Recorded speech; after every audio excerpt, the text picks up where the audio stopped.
means that so we have those targets now set in law. The second thing that the Climate Change Act does is put an obligation on the minister to prepare an annual climate change statement. That statement needs to be prepared within 6 months after the end of each financial year. And the statement will set out information about the progress that's been made towards achieving the greenhouse gas emission reduction targets, any relevant international developments that are relevant to address climate change, information about climate change policy and the effectiveness of those climate change policies in contributing to achieving Australia's target, and also the impact of the policies in achieving those emission reduction targets, but importantly, the impact on rural and regional communities, including impacts with respect to social, employment and economic benefits delivered by the policies in rural and regional Australia. And then finally, the climate change statement also needs to look at the risks to Australia from climate change impacts, including impacts on biodiversity, health, infrastructure, agriculture, economy and national security. So that statement prepared within 6 months of the end of the financial year. Once the statement has been prepared, there's then an obligation on the minister to table that in Parliament. The next part of the bill is specifically related to the role of the Climate Change Authority. To some extent, this is giving the Climate Change Authority the teeth that it, giving back the teeth it had as an advisory body when it was first established in 2011. But essentially, the Climate Change Authority is required to give the minister advice around the preparation of the annual statement that I've just mentioned, but also to advise on emission reduction targets to be included in any new or adjusted nationally determined contribution. And so that sort of process of taking into account the advice of the Climate Change Authority is a key component to ensure that there is robust technical, scientific, independent advice coming through to the minister. And if the climate change gives that advice to the minister, that information will be transparently dealt with and published, so that the information from the Climate Change Authority will be on the website and also tabled in Parliament. And if there is advice provided by the Climate Change Authority and the minister decides not to accept one or more material aspects of the advice, then there's an obligation back on the minister to provide a written statement of reasons about why it has decided not to accept those aspects of the advice.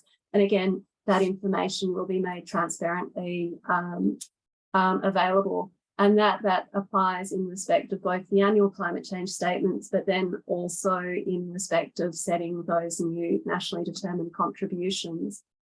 So as I said, the actual climate change bill or act now is relatively short. It will also be subject to periodic review.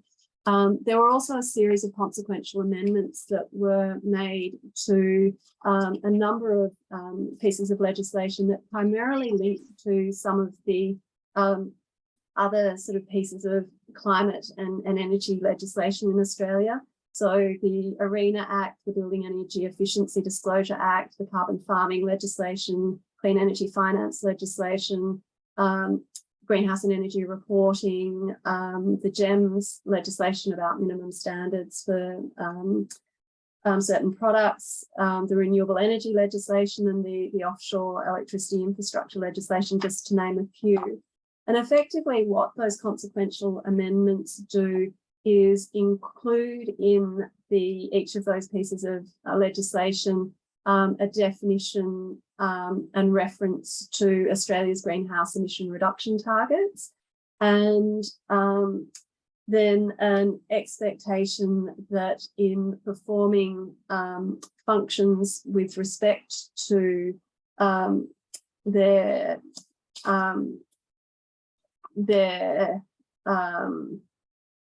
their sort of operations, they are required to give effect to the broader climate change legislative environment, and also to take into account the greenhouse gas emission reduction targets. So it now becomes, in exercising functions, these government agencies like ARENA, CFC, the Clean Energy Regulator, they will all need to be taking into account and having regard to those emission reduction targets, and to facilitate the achievement of those targets through the performance of their functions. So I'll stop there in respect of the climate change legislation. I'm not sure if anyone has any questions around the structure of that legislation and its implications. Thanks, Ilona. That was very comprehensive. But yes, if you do have any questions, encourage you to put your hand up so we can see it, or I can see it, call upon you. And if you would then open your microphone and ideally also your video.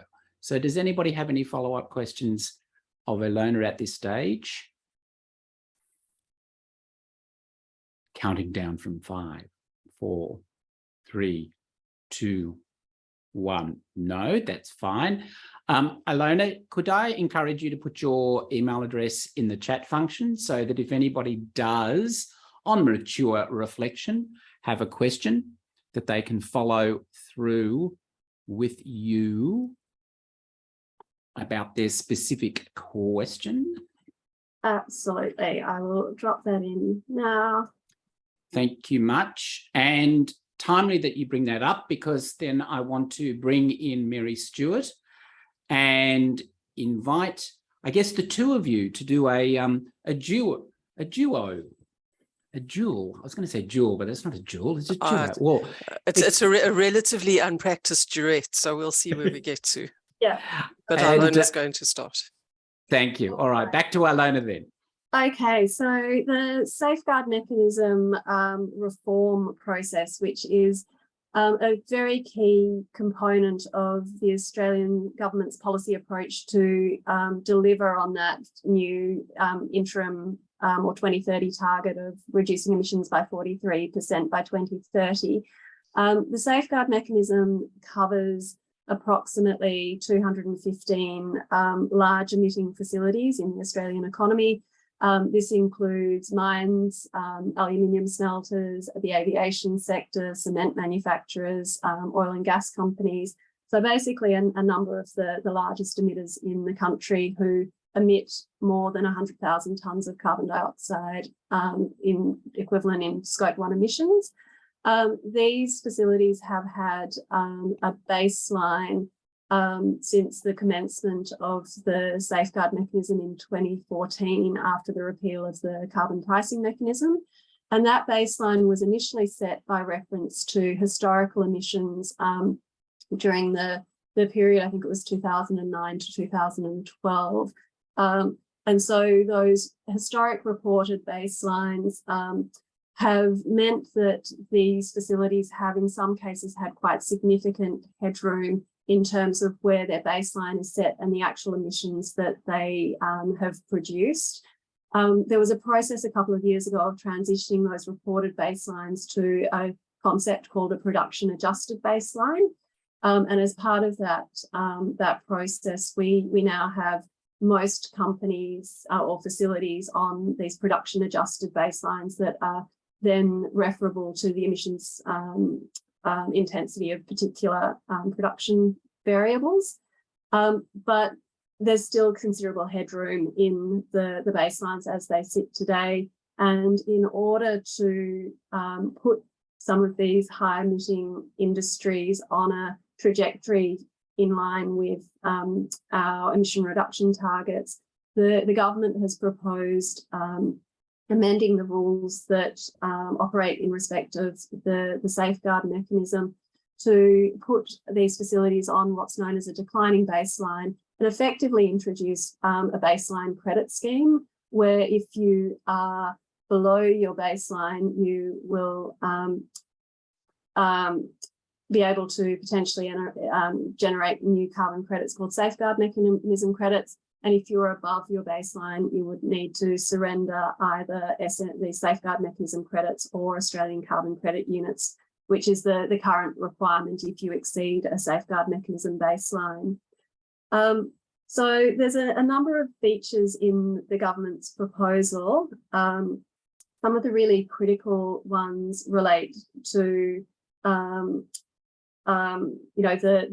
process for resetting these baselines.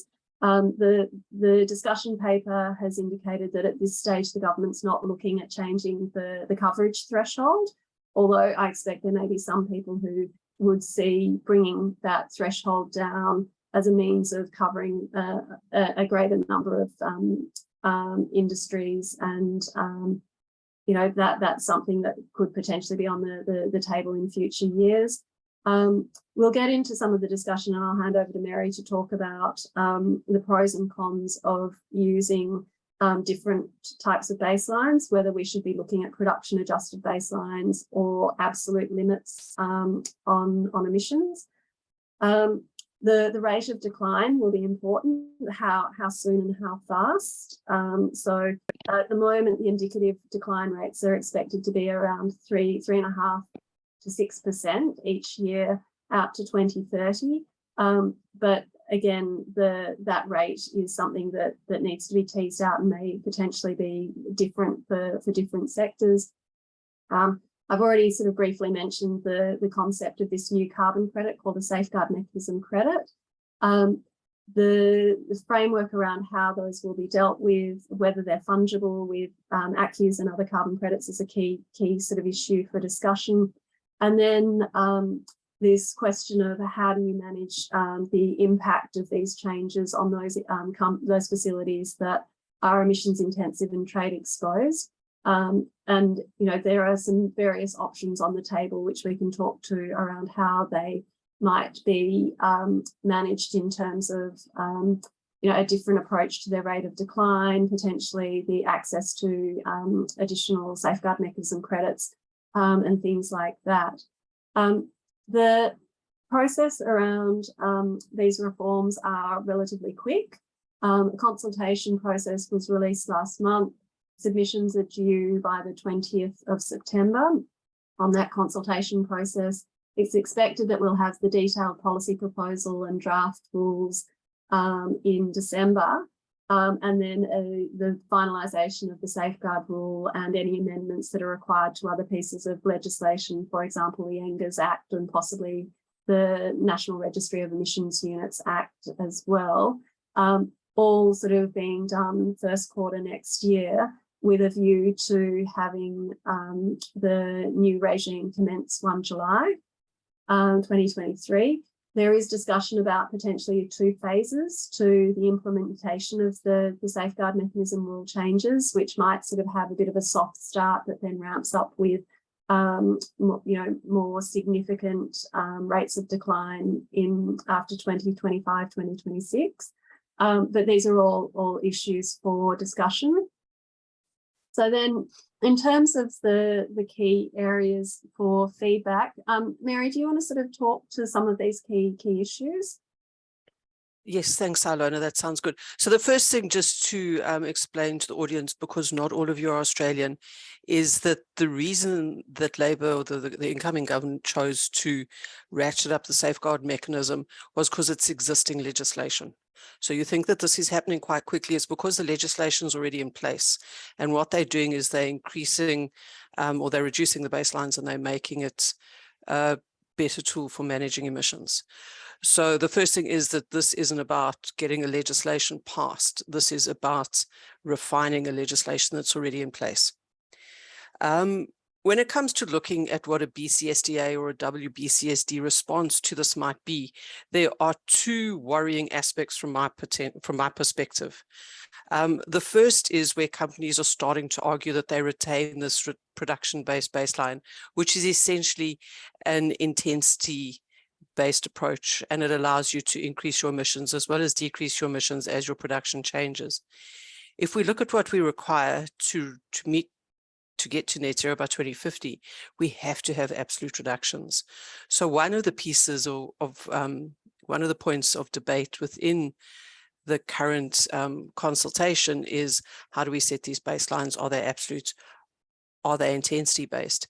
And for me, it's a real litmus test of companies' commitment to their net zero targets, because if you have a science-based target, if you in any way are committed to net zero, you can't respond to this consultation process saying, I want a production adjusted baseline.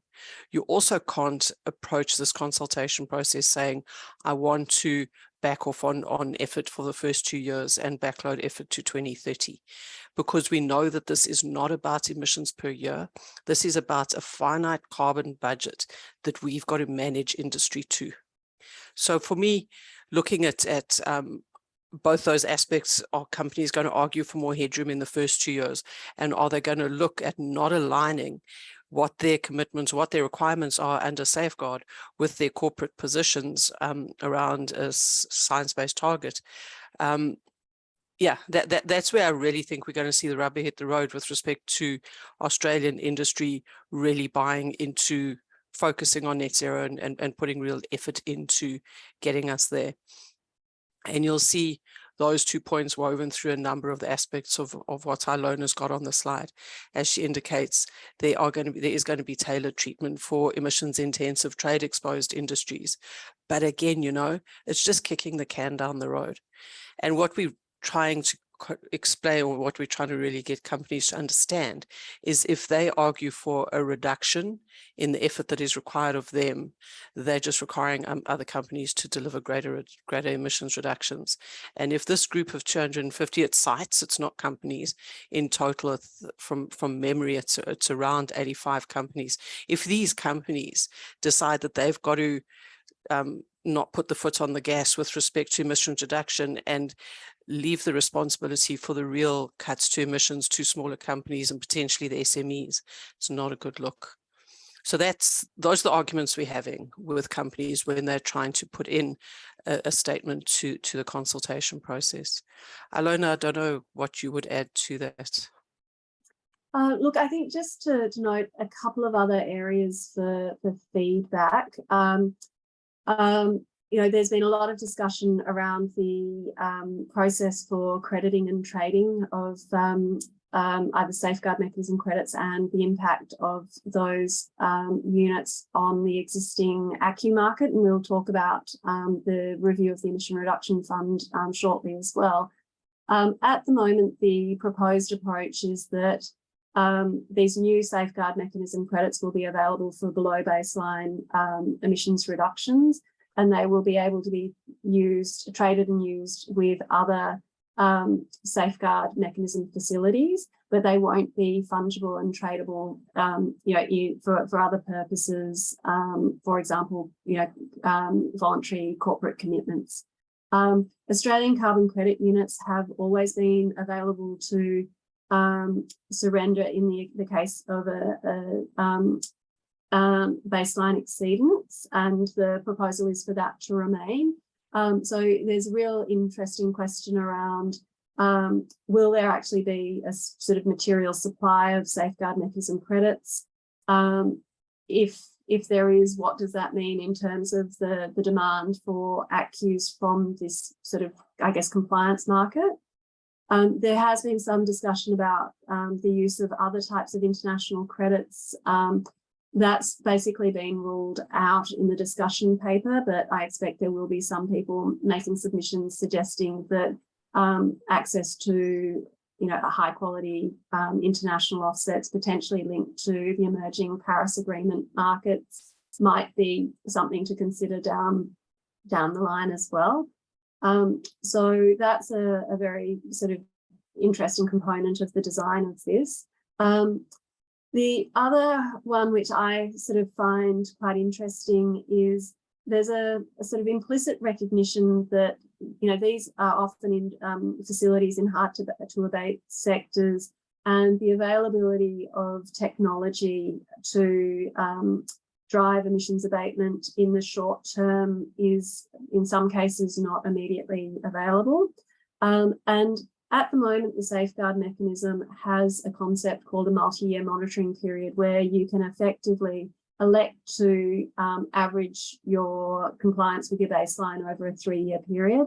There's discussion about whether or not that should be essentially maintained as a concept, but pushed out for a longer period of time, possibly 5 years or so, to take into account that a facility might make decisions about swapping out and introducing more efficient or better technology at some point in the future. I think that's an interesting concept, but again, we're working with quite a short and defined period when we're looking sort of specifically at our 2030 target. So what does that mean in the context of what Mary said about the need to be working within a confined carbon budget and taking action as early as possible?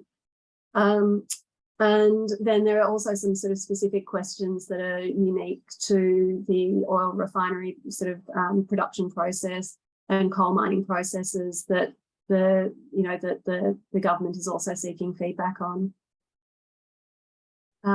I do have some additional information about energy intensive trade exposed industry treatment. These are just some of the possible options around managing the economic impacts on those facilities, potentially additional funding, potential support to implement decarbonisation priorities using some of the new government funds like the Powering the Regions Fund. But I think within this group, there probably aren't too many submitters who would be energy intensive trade exposed. So I'll leave it there and we can sort of move back and have sort of more of a discussion and questions. So just looking at the scale of what we're talking about, 28% of Australia's emissions are covered by the safeguard mechanism. So that's it's 28% of around 500. So we're talking about around 150 megatons, million tons of CO2. And in 2030, what the ALP is expecting, or what the current government is expecting policy to deliver, they're expecting the Powering Australia package, which is half of it is coming from Safeguard, to account for around 350 million tons. So they're really going to have to ratchet the baselines down very quickly if we're going to get to something like 350 million tons reduction from their Powering Australia. It's very difficult to see how they're going to deliver on their policy promises if they don't take real action on the baselines. And yes, they're looking at how you can kick the can down the road, how you might make allowance for new technologies, how you might use a production allowance. But if we're actually going to get anywhere near the 43%, they're going to have to ratchet down these baselines really, really quickly. And I suppose what's missing for me from the consultation process is a clear indication from the government as to what they want this to achieve. They're not being obvious about what percentage of 350 million tons of CO2 in 2030 do you see coming from Safeguard? Because then it would give us a clear indication of exactly how much we've got to deal with on a company by company basis and start making real plans for reductions. Let's open it for questions, and in doing so, I'll take host's rights to ask the first, just so that everybody can think about their question. And usual protocol apply. If you could put your hand up so we could see it, and then I'll invite you to open your microphone and video. But the question back to both Alona and Mary is two parts of which they have no connection to each. The first is, are those in the supply chain of those particular facilities, or those companies that own the facilities, are we going to see price increases, do you think, as a result of the expected changes? And the second is probably a more profound question that and we'll get Jojo to turn her microphone off. And then the second question is a question of fit for future purpose. Next year is going to be a discussion, no doubt, and a debate in relation to our target for 2035. is this particular apparatus fit for that kind of purpose going forward, or are we going to have to think about a more complete, more holistic whole of economy approach in relation to reduction rather than this segmentation of sectors and emissions? So consumers and then future structure are the broad questions. I'm happy to start, Alona. Is that okay? Yeah. I mean, under the CPRS, which came in at a $10 a tonne price, which was for your entire emission stack, we saw some price increases in small parts of the economy. The safeguard is only about that part. If you are going to pay, it's about those parts of your emissions that exceed your baseline. So the potential for this to increase costs downstream are limited until you get to the point that you actually have to make a real change and implement new technology, which is a change that's got to come. So what the safeguard is saying is address your transition risk now. Stop waiting for 2035 to make the changes you know you need to make. With respect to an economy-wide policy, yes, that would be much better, but it is not the position of the current government. The position of the current government is absolutely a sectoral approach to emissions reduction. Yeah, I'd agree completely with Mary. I think with the previous regime, we did see carbon pass-through clauses because you were looking at passing through the full volume of emissions in a business, except to the extent that they got ET assistance. Here it is a smaller potential cost for that baseline exceedance. But I think, there will still be some limited pass through of that to the extent that companies are exposed and can pass it through. And I agree with Mary. I think, ideally we would have an economy-wide carbon price. But, whether political landscape in 5 or 10 years, is ready for that type of discussion, we're certainly not there yet.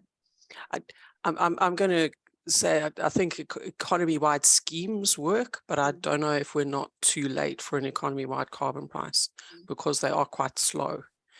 And if we're going to deliver the reductions that we need, maybe that's where something like the safeguard actually does come into its own. If we ratchet the baselines down fast enough, we will get the emissions reductions we need.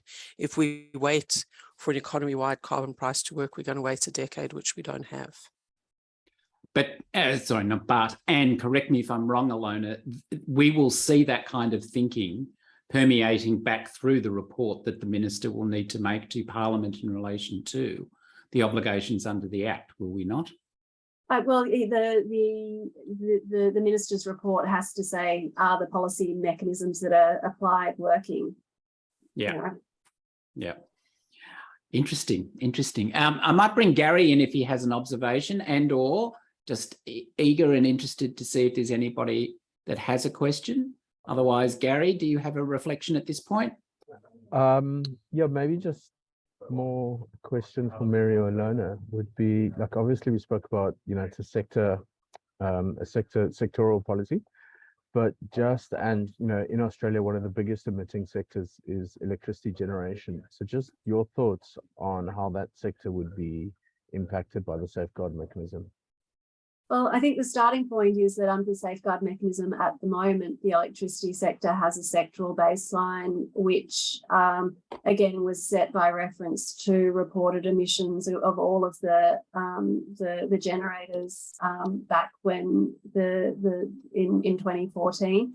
With the various closure of different power stations over the years, it means that that baseline has enormous headroom. But the intent of the current reform process is that, the electricity sector is not going to be covered by a baseline. The response to the electricity sector is being dealt with through a suite of other policy mechanisms that are looking at providing the infrastructure and incentives to scale up renewable energy much more quickly. So the existing generators are not going to be covered by this same sort of pricing approach.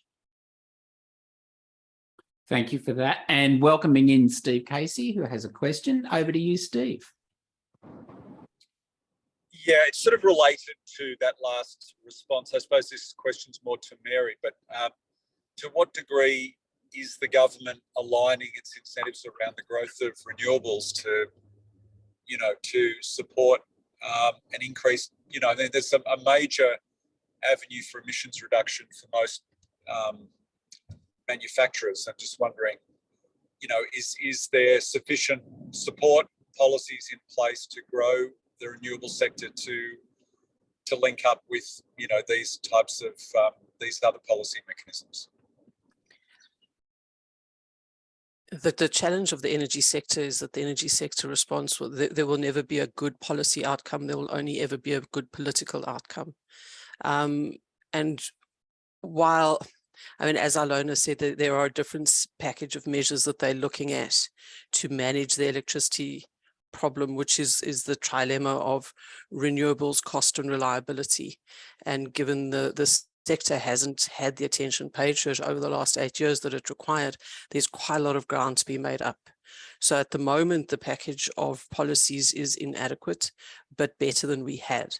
I think the ray of hope that we can point to there is the fact that the government is doing this in a collaborative manner with the states, and they appear to be working and moving in the same direction and in the right direction. So I can't say that categorically at the moment there's adequate policy to ensure that the electricity sector decarbonizes at the rate we need it to. But the green shoots are there, and the intention appears to be right. I'm not going to say the intention appears to be pure, but it looks like it's heading in the right direction at the moment. But it will always be a political outcome. It's never going to be a policy outcome. I was going to say politicians and pure intent. Sorry, hello. Interesting idea. Very fascinating concept. Are there any other questions before we move on and hear from Gary? No, and thank you, Mary, for putting your email address into the chat function. All right, so let's pivot to Gary, and very much a case of bringing him into the discussion around the review of the integrity of the Australian Carbon Credit Units Union. Oh, interesting. Under the Emissions Reduction Fund. Again, a consultation that is due to be received by the 26th of September. So, Gary, can we get your reflections? And then we'll ask Alona and Mary also to give theirs, and then into Q&A, and then I think we've probably at time. So over to you, Gary. All right, thanks a lot, Andrew. So maybe just as introduction, the Australian carbon credit units are offset certificates that are created through the Emissions Reduction Fund. And under the previous government, that was really the only policy they had in place to manage emissions. So these are projects that were undertaken on a voluntary basis, across all sectors of the economy, that were implemented following detailed sets of project-specific rules, so term methodologies. And by following those rules, implementing a project, they allowed for the creation of Australian Carbon Credit Units, or the acronym ACCU. It's been reasonably successful implementation in terms of project take up and the amount of credits that have been generated. So to date, maybe I think it's been running probably 7 years. There's about 2,100 projects registered across the country, and in total have achieved 120 million tons of abatement, and are probably creating abatement at the moment at an annual rate of 18 million tons a year. So in terms of carbon projects, successful in terms of the total abatement task across the country, like pretty small fry. The scheme, it was established through legislation. It's run or implemented by the Clean Energy Regulator, which is a statutory body that also manages the renewable energy target, or the incentives around renewable energy. On the whole, like, our impression of the scheme compared to a lot of the global international voluntary schemes is that it is fairly high integrity. The project or the methodology designs have a reasonable amount of checks and balances, and it works pretty well. But having said that, it did come in for a fair amount of criticism into the federal election. And I guess like some of that was just electoral politics playing out, but some of it potentially was valid criticism. And anyway, following Labour's victory at that election, they've kind of chosen to deal with that criticism by undertaking a review of this project mechanism. And it's really kind of, the initial focus of that review is to look at some of the integrity concerns that were raised and assess, whether they are real and they need dealing with in terms of scheme rules. Probably say, the kind of integrity concerns that were raised are pretty typical of the kind of things that we hear about offset schemes globally. So really kind of fall into two major categories is, is the modeling accurate? Is the calculation of the abatement accurate? And then the other one is, are these projects that have been awarded abatement credits, are they additional? So, both of those concerns have been raised and both of them are being reviewed. The additionality, probably comes as no surprise to everyone on the call. The one of the most controversial additionality questions we hear all the time is around avoided deforestation. So the local equivalent of REDD+, and those types of projects came in for a lot of criticism around additionality, and then also maybe some of the landfill gas projects where questions were raised around whether the award of carbon credits to these projects makes enough of a economic contribution to determine whether they would have occurred anyway. So those are probably the two, in terms of additionality, the two most controversial kind of project types. And then around modeling accuracy, that's really the kind of the focus on that has been some of the vegetation projects, where we're using vegetation models to calculate the credits that are being generated or stored into reforestation projects. So those are probably the two focuses there. Some of the other kind of, think of them maybe as secondary items in the review is just to look at scheme operations. So asking the question, is the Clean Energy Regulator the most effective body to be administering the scheme? And there, maybe the controversial aspect there is just around the purchasing program that the Clean Energy Regulator ran to purchase units, the ACCUs, and maybe a question around, are they doing too much? And should different elements of the scheme be passed out to maybe different enabling bodies within government? Maybe the third element that's up for review or for consideration is just reviewing the co-benefits that these projects deliver. So I guess, in line with, international projects that are, voluntary in nature, quite often they're done with the goal of achieving carbon outcomes, but also other co-benefits. That could be environmental, social, or economic benefits. And looking into that, I would say, probably it has been one of the successes, or at least one of the successes of certain types of projects under the scheme where they're kind of claiming a whole range of co-benefits. And certainly these are projects that are undertaken in remote rural areas, and especially with Indigenous communities. There's been quite a lot of success in delivering co-benefits. So that's, one of the reasons why that's front and center, and probably a positive aspect of the review. So we kind of look at that, more than likely good positive outcomes out of that. Also, maybe just to mention, we do see the way the credits change the trade, the ACCUs that are created.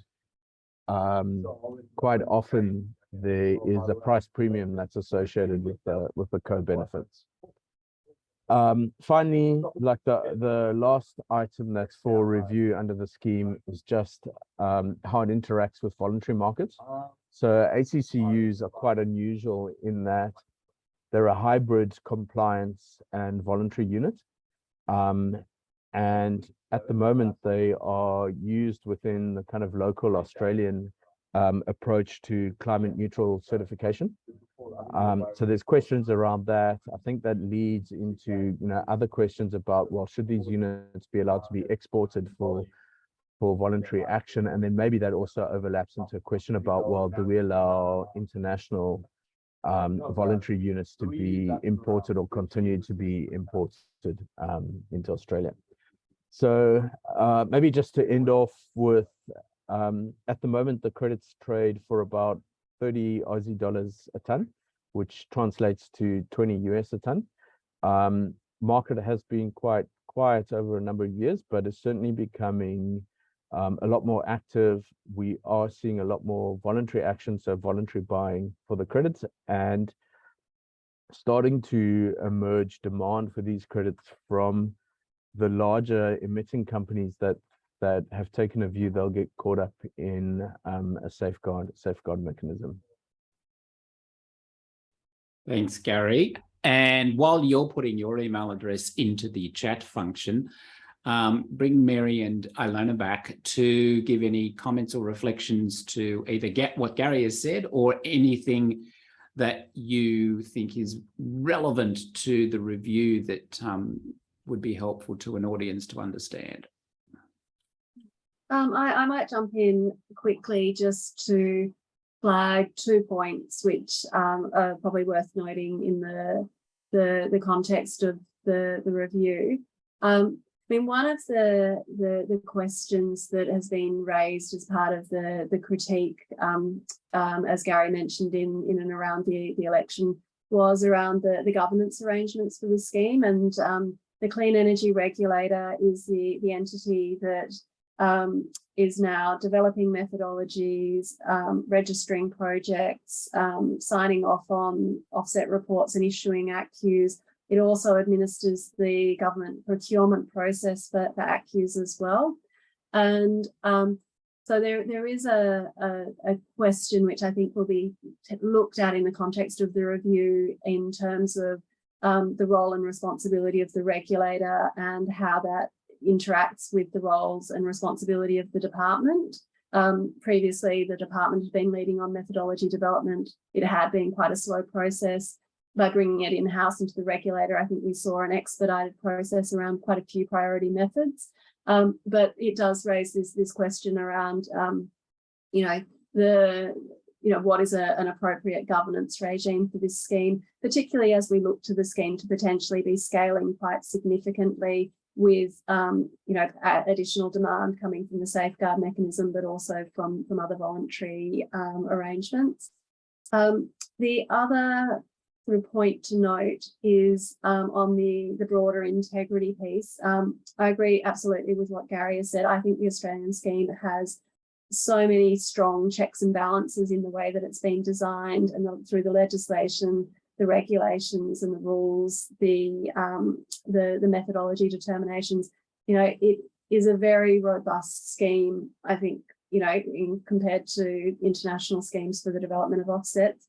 And I think that integrity will, come through as part of this review. But integrity is something that is very much top of mind for anyone who is buying carbon credits or offsets, be it in the Australian or international markets. And what we've seen over the last probably 12 to 18 months is a lot of work being done both on the supply side in terms of looking at what are appropriate claims that can be made in respect of the use of carbon offsets. And that work has been done by the BCMII, so the Voluntary Carbon Market Integrity Initiative.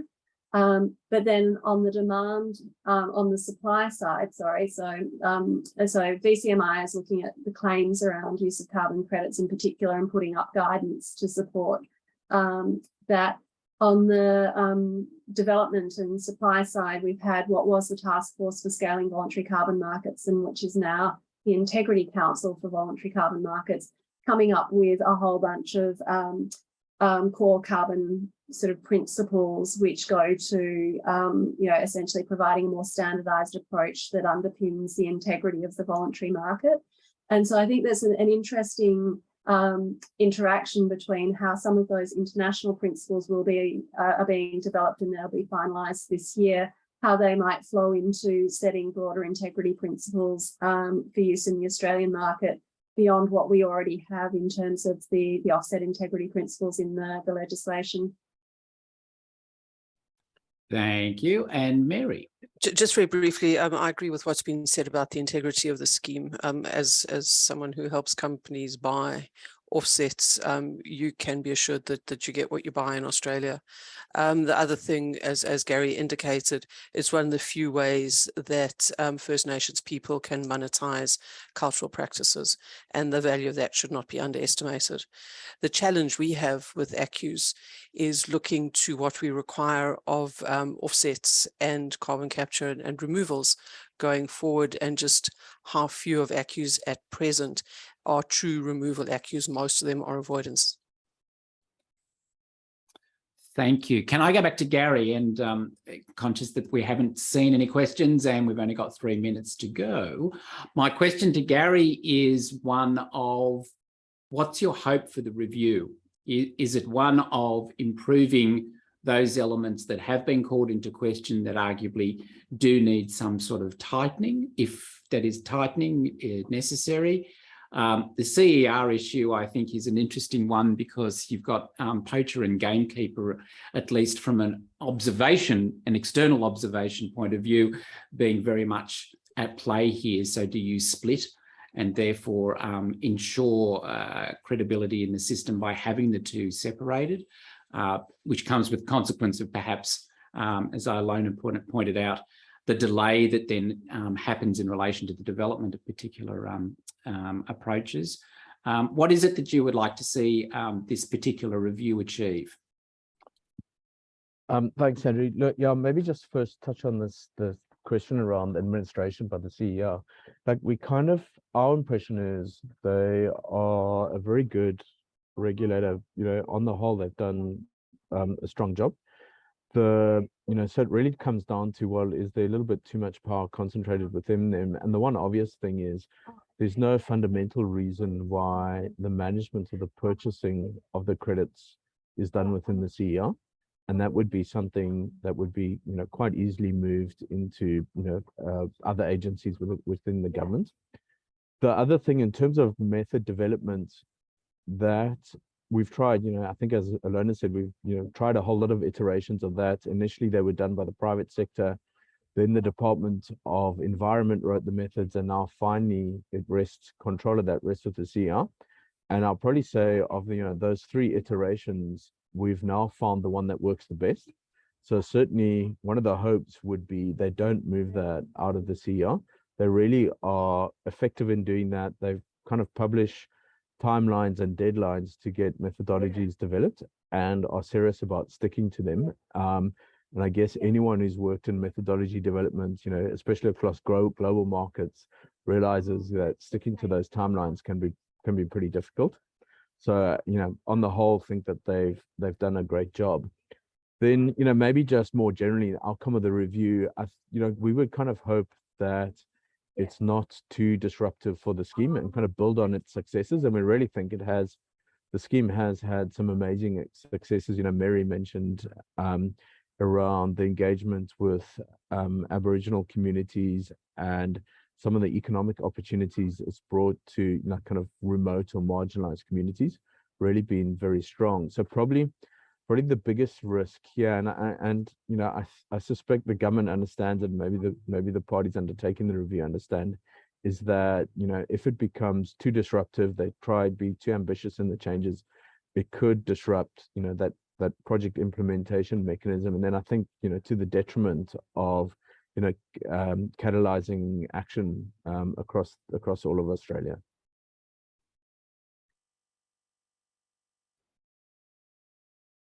Thank you for that, Andrew.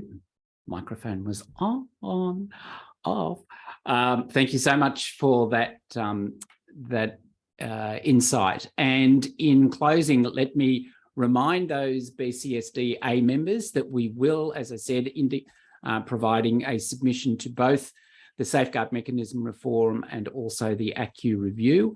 And there will be drafts of those available for comment and consultation no later than next Monday. In fact, we're trying to get one out by this Friday, which is obviously the Safeguard one. And as always, they will be available through our platform, which you can see here, which is monday.com, and you'll be able to make direct comment in relation to the submission. But for now, let me please ask you to join with me to thank both Mary, Gary and Ilona for their precious insights in our session today. And as always, if you have any follow-up questions, don't hesitate to reach out to myself at Business Council for Sustainable Development Australia at BCSDA at bcsda.org.au. Or in through the website if you can't find any other means by which to contact us. But for now, thank you so much for your time. And as always, please stay safe, stay COVID safe, and we'll see you at some point in the not too distant future. But bye for now. Thank you very much. Thanks, Andrew. Thanks, Andrew. Thanks so much.